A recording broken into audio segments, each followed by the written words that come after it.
And this tells me two important things about Mike Tyson's current mindset that he's in right now, which, depending on which way you want this fight to go, is worrying. Now, we all know that Iron Mike Tyson is very unpredictable. This is why he's not only one of the most feared men in boxing in the ring, but also one of the most feared men when it comes to interviewing sportsmen, because you just don't know what he's going to say, what he's going to do. Is he going to get angry? Is he going to kick off? Now, you might have seen these recent press conferences with Jake Paul when he's just been sitting there and being silent and just looking bored and, like, to be honest, not really looking like he wanted to be there, or he didn't even know kind of like what was going on in this scenario, which for me, it was really worrying. Seeing 58-year-old Mike Tyson, who I'm a huge fan of, about to get in a heavyweight fight after being out of the ring for years and years with someone who can punch hard like Jake Paul can, whether you like him or not. And if you've seen the fight when Evander Holyfield come out of retirement at 58 years old and fought Victor Belfort,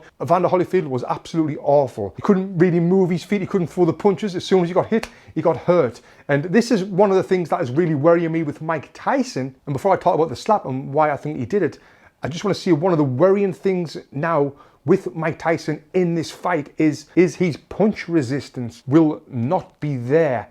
The last time he fought professionally was over 20 years ago, and he got knocked out in that fight. During them last 20 years, he has not been training, living the life like an athlete. He's not been looking after his body the way people should look after their bodies. It's been public that he put lots of weight on, that he started smoking lots of weed. He was eating lots of mushrooms and falling asleep on podcast sets as well. And again, I'm not trying to criticize Mike Tyson. I love the guy, but it's worrying. It really is worrying. Now, as for the slap that he's just done with Jake Paul right there, I feel like he's a big bear and he's in a corner and he's over here and he's just getting poked and poked and poked. And the tension and the emotions is really building up around him. And because of all this build up, now it's just like, what am I going to do?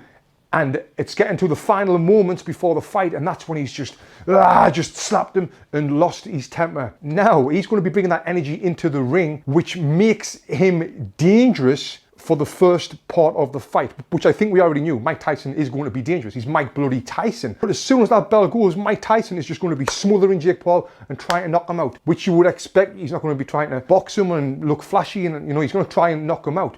But this is where it could go wrong for Mike, because if he's thinking that he's just going to go in there and knock out this YouTuber, this Disney star, which he said before, I think he could seriously get a shock while he's in there. Because like I mentioned, you cannot put muscle on your chin. Over time, your punch resistance goes. And it doesn't matter if it's Jake Paul, if it's you, if it's me, if it's anyone hitting anyone else hard on the chin, when you haven't got that punch resistance, you're going to knock that person out. Now, if Mike Tyson's coming flying forward, doing his head movement, which he did, is trying to throw these punches like he used to, which he can't do anymore, trying to cut that distance down, and I'm afraid this is where he might walk onto a big punch. And if you've seen Jake Paul knock out Tyron Woodley with that overhand right, he hits Tyson with that, then I'm afraid I think the same thing will happen, and it'll be absolute tragedy for this legend icon in the sport, Mike Tyson. But ultimately, this slap before the fight, it shows two things. One, Mike Tyson is still as crazy as ever and angry and aggressive. And two, is he's ready to kill someone, physically kill someone. And he spoke about this before. I would love to know who you think is going to win this fight in the comments below.